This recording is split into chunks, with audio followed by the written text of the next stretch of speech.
सच कहा जाए तो भारत के इतिहास का गौरवगान अब महाप्रलाप और व्यर्थ लगने लगा है। एक हारा हुआ पराजित देश भिखमंगे की तरह अपने भूत का खंडहर दिखलाता रहता है।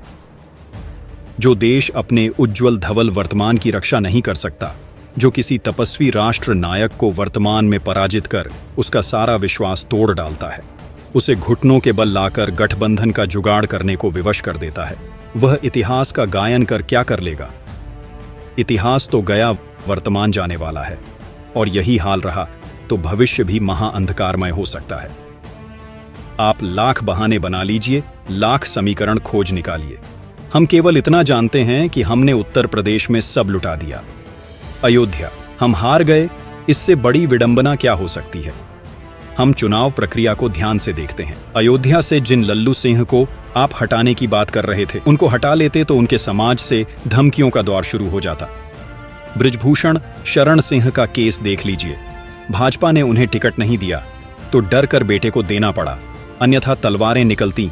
ऊपर से ऐसी अफवाह है कि दोनों गुजराती योगी आदित्यनाथ को हटा देंगे। कोई कुछ भी अफवाह उड़ाता है तो हम मान लेते हैं। ब्लैकमेलर और अपराधियों की बातें हमें सच लगती हैं। वाराणसी से कथित बाबाओं ने दुष्प्रचार कर मोदी जी को मंदिर ध्वंस सिद्ध कर दिया। उन्हें अपने प्राचीन वैभव के अनुरूप बना नया मंदिर नहीं दिखा। बजबजाती गलियों में बने 50 साल 100 साल पुराने मंदिरों और मकानों को हटाने का वे विलाप करते रहे। अब एक नया आरोप लग रहा, चिंदी चोर गुज्जू। आश्चर्य है कि वही गुज्जू समाज निरंतर बिना डिगे भाजपा को वोट करता रहा है।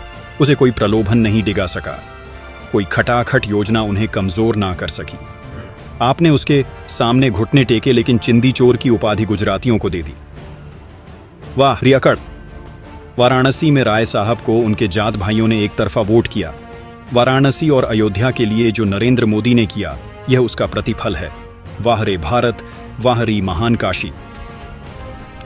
हम 2-4 बाबाओं को रोज ही देख रहे लंबे समय से देख देख कर विस्मय से भर उठते हैं कि निरंतर विश्व मन करते रहते हैं। नरेंद्र मोदी जैसे तपस्वी और एक मरे हुए देश को स्वाभिमान के धरातल पर खड़ा करने वाले, अक्खड़ पुरुषार्थी के लिए अपमानजनक शब्दों का प्रयोग करने वाले और लगातार बड़ी संख्या में अपने चेले चपातियों की बुद्धि को भ्रष्ट करने वाले यह बाबा अपने ही धर्म और सभ्यता के साथ कितना बड़ा अपराध कर रहे, संभवतः वे स्वयं नहीं जानते। राम मंदिर निर्माण से लेकर प्राण प्रतिष्ठा तक ये हर दिन गाली गलौज करते रहे। ना तो इतिहास बोध, ना शत्रु बोध, वैदिक काल के सपने दिखला रहे। हास्यास्पद मूर्खता की पराकाष्ठा। जिसे वर्तमान की बहती हुई नदी में तैरना नहीं आता, वह उसके उद्गम का खोजी बन रहा। यह अकड़ आत्मघाती नहीं तो और क्या है। हमारा बड़ा स्पष्ट मत है, ऐसे किसी समुदाय को राजनीतिक प्रतिनिधित्व नहीं मिलना चाहिए जो हिंदू और भारतीय होने से अधिक ब्राह्मण, ठाकुर और भूमिया जैसी पहचान में जी रहा हो। नरेंद्र मोदी के उदय के साथ तथा कथित पिछड़ी जातियों से एक आशा जगी थी, लेकिन लगता है कि उन्हें भी बहकाना और भ्रमित करना कठिन नहीं है। जो स्वयं को दलित कहते हैं, वे उसी दल को वोट दिया है जिसके राज में उन पर सबसे अधिक अत्याचार हुए। हम देखते हैं कि बड़ी संख्या में हिंदू ही नरेंद्र मोदी को गाली देते, उन्हें धूर्त शातिर गुज्जू कहते हैं, उनकी जाति पर टिप्पणी कर मलिन करने के प्रयास करते हैं। यह कितना दुर्भाग्यपूर्ण और अनर्थकारी है, इसकी कल्पना वे नहीं कर पाते। पिछले 10 वर्षों में एक व्यक्ति ने लगभग अकेले अपनी जिजीविषा और स्वप्नदर्शी आंखों से भारत को पराधीनता, भ्रष्टाचार, आतंकवाद, अस्थिरता, जड़ता से मुक्त कराया। उसके लिए वह निरंतर प्रयासरत है, लेकिन लोग अपनी जातिवादी अकड़ में उसे गाली देते हैं। दुर्भाग्य है इस देश का।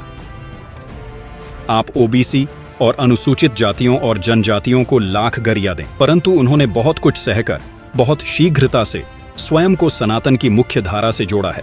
आज अगर वे किसी प्रलोभन अथवा जात पात के चक्कर में भटके हैं तो सवर्णों ने अपने स्वर्णिम इतिहास से क्या दे दिया। वे तो उनसे भी अधिक शोषक, स्वार्थी, विध्वंसकारी, घोर जातिवादी निकले।